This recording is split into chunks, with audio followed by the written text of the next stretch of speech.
پھر اس کے بعد سرکار صدیق اکبر رضی اللہ تعالیٰ عنہ کہتے ہیں حضور ایک بات پوچھوں؟ میرے آقا کہتے ہیں یقیناً پوچھ سکتے ہو۔ سرکار ابو بکر صدیق کہتے ہیں یا رسول اللہ علیہ الصلوۃ والتسلیم، جو نبی ہوتے ہیں وہ کوئی نہ کوئی معجزہ دکھاتا ہے، ذرا کوئی معجزہ تو دکھا دیجئے، میں دیکھنا چاہتا ہوں۔ کلمہ تو پڑھ لیا ہوں، دولت ایمان سے تو مالا مال ہو چکا ہوں، مگر میں معجزہ دیکھنا چاہتا ہوں۔ میرے آقا ارشاد فرماتے ہیں اے صدیق، ملک شام میں جو تو نے خواب دیکھا تھا وہی تو میرا معجزہ ہے، راہب کے پاس جو گیا تھا وہی تو میرا معجزہ ہے، اور راہب نے جو تمہیں بتایا وہی تو میرا معجزہ ہے، اور جو تم یہاں آئے اور کلمہ پڑھے یہی تو میرا معجزہ ہے۔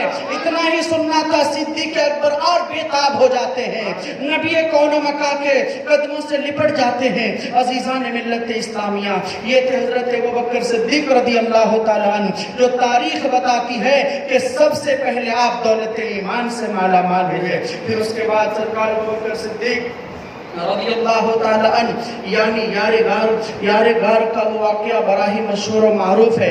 عزیزان ملت اسلامیہ، حضور سرکار سیدنا صدیق اکبر رضی اللہ تعالیٰ عنہ مکہ المکرمہ میں ہوتے ہیں، اور ایک کے بعد دیگر سارے صحابہ مدینہ المنورہ ہجرت کر چکے ہوتے ہیں۔ چونکہ کفار و مشرکین مکہ المکرمہ میں چند مسلمانوں کو بے حد ستایا کرتے تھے، تکلیف دیا کرتے تھے، مگر میرے آقا صلی اللہ علیہ وسلم کو رب کے جانب سے ابھی اجازت نہیں ہوئی تھی ہجرت کرنے کی، اور میرے آقا صلی اللہ علیہ وسلم اور حضرت ابوبکر صدیق ساتھ میں ہی ہجرت کرنے والے تھے۔ مصطفیٰ نے پہلے ہی بتا دیے تھے اے ابوبکر، جب رب کا حکم ہوگا تم اور ہم ساتھ میں مدینہ المنورہ ہجرت کریں گے۔ میرے آقا صلی اللہ علیہ وسلم ایک رات کیا دیکھ رہے ہیں کہ آپ کا جو گھر ہے، جس گھر میں آپ آرام فرما ہیں، وہ گھر کفار و مشرکین چاروں طرف سے گھیر لیا ہے، ننگی تلوار لے کر کے بڑے بڑے سرداران کفار آپ کے گھر کا محاصرہ کر لیا ہے۔ نبی اکرم صلی اللہ علیہ وسلم نے ماتھے کی نگاہوں سے دیکھا کہ میرے گھر کے چاروں طرف بڑے بڑے کفاران سردار ننگی تلوار لے کر کے کھڑا ہے۔ میرے آقا صلی اللہ علیہ وسلم حضرت علی رضی اللہ تعالیٰ عنہ کو اپنے بستر پر لٹاتے ہیں اور کہتے ہیں اے علی سنو، صبح اٹھنا، یہ فلا فلا کی امانتیں ہیں، فلا فلا کو دے دینا، پھر آرام سے مدینہ المنورہ آ جانا، رب کا حکم ہو چکا ہے، میں ہجرت کر رہا ہوں۔ میرے آقا صلی اللہ علیہ وسلم تھوڑی سی مٹی زمین سے اٹھاتے ہیں، سورہ یاسین پاک کی تلاوت کرتے ہیں، ان کفاروں کے اوپر پھینک دیتے ہیں، ان کفاروں کو نہ دکھائی دیتا ہے نہ سنائی دینے لگا۔ میرے آقا صلی اللہ علیہ وسلم ان کفاروں کے درمیان سے اپنے گھر سے باہر نکل کر ڈائریکٹ سرکار ابوبکر صدیق کے مکان کے طرف پہنچ جاتے ہیں، دروازے میں دستک دینے لگے۔ سرکار ابوبکر صدیق رضی اللہ تعالیٰ عنہ دروازہ کھولے تو کیا دیکھ رہے ہیں؟ امام الانبیاء آ گئے ہیں، مصطفیٰ جان رحمت آ گئے ہیں، کعبے کے بدر الدجا آ گئے ہیں۔ سرکار ابوبکر صدیق کہنے لگے حضور کیا رب کا حکم ہو چکا ہے ہجرت کرنے کا؟ مصطفیٰ کہنے لگے ہاں ہاں صدیق، اب وقت نہیں ہے، اب ہمیں ہجرت کرنا ہے۔ سرکار صدیق اکبر مارے خوشی کے رونے لگے، یا رسول اللہ علیہ الصلوۃ والتسلیم، میں اپنی مقدر پر جتنا ناز کروں تو کم ہے، کیونکہ آپ کے ساتھ ہجرت کرنے کا موقع رب نے عطا کیا ہے۔ عزیزان ملت اسلامیہ، میرے آقا آگے آگے، صدیق اکبر پیچھے پیچھے مکہ المکرمہ سے نکل گئے۔ مکہ سے تھوڑی دور چلتے ہیں، کبھی صدیق اکبر آگے ہو رہے ہیں، کبھی صدیق اکبر پیچھے ہو رہے ہیں، کبھی نبی کے دائیں ہو رہے ہیں، کبھی نبی کے بائیں ہو رہے ہیں۔ میرے آقا کہنے لگے صدیق یہ کیا کر رہے ہو؟ صدیق اکبر تڑپ کر کہنے لگے یا رسول اللہ علیہ الصلوۃ والتسلیم، مجھے پتا ہے دشمن پیچھا کیا ہوا ہے، میں کبھی اس لیے آپ کے آگے چل رہا ہوں کہ کہیں اگر دشمن آگے سے حملہ کرے تو میرے سینے پر وار ہو، کبھی دشمن پیچھے سے حملہ کرے تو میرے پیٹھ پر وار ہو، کبھی دشمن دائیں سے حملہ کرے تو پہلے مجھ پر وہ وار ہو، پہلے بائیں سے حملہ کرے تو مجھ پر حملہ کرے۔ یعنی میں چاہتا ہوں یا رسول اللہ کہ آپ کے اوپر اپنی جان قربان کر دوں۔ چلتے چلاتے نبی کونین صلی اللہ علیہ وسلم اور سرکار صدیق اکبر رضی اللہ تعالیٰ عنہ